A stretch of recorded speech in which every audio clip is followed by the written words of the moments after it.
धार्मिक कथाओं के अनुसार कहा जाता है कि माता सीता जब छोटी थीं तो उन्होंने गलती से किसी मादा तोते को अपने पास कैद कर लिया था, जिस कारण उसके नर तोते ने दुखी होकर माता सीता को श्राप दे दिया था। आइए इस धार्मिक कथा के बारे में विस्तार से जानते हैं। धार्मिक कथाओं के अनुसार बचपन में माता सीता अपनी सखियों के साथ एक बगीचे में खेल रही थीं। तब अचानक उनका ध्यान पेड़ पर बैठे तोता तोती के जोड़े पर गया। ये जोड़ा माता सीता और प्रभु श्री राम को लेकर आपस में बातें कर रहा था, जिसे माता सीता छुपकर सुनने लगी। तोता तोती आपस में बातें कर रहे थे कि भविष्य के महान राजा श्री राम जन्म ले चुके हैं। वे एक महान प्रतापी राजा बनेंगे और उनका विवाह राजा जनक की पुत्री राजकुमारी सीता से होगा।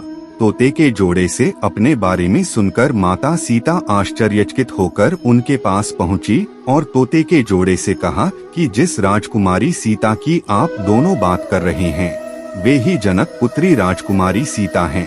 आप दोनों को मेरा भविष्य कैसे पता है? तब तोते ने कहा कि वो और उसकी पत्नी दोनों ही महर्षि वाल्मीकि के आश्रम के पेड़ पर रहते थे। महर्षि वाल्मीकि ही ये सब बातें अपने शिष्यों को बताया करते थे, जिसे हम दोनों भी सुनते थे।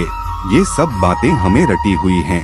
अपने भविष्य के बारे में और ज्यादा जानने की इच्छा से माता सीता ने तोते के जोड़े को अपने साथ महल में रखने की इच्छा जताई, जिसे तोते ने अस्वीकार कर दिया।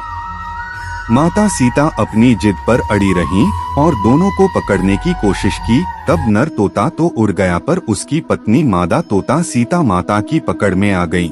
जब श्राप बना माता सीता और प्रभु श्री राम के वियोग का कारण अपनी पत्नी को मुक्त करने के लिए तोते ने माता सीता से प्रार्थना करी कि उसकी पत्नी इस समय गर्भवती है, इसलिए उसे छोड़ दें। पर माता सीता उस वक्त छोटी थीं, इसलिए उन्होंने इनकार कर दिया।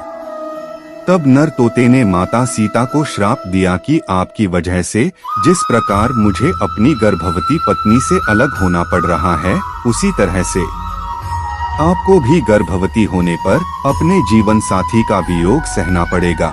इतना कहकर नर तोते ने प्राण त्याग दिए थे। बताया जाता है तोते के श्राप की वजह से ही माता सीता को प्रभु श्री राम से अलग होना पड़ा था।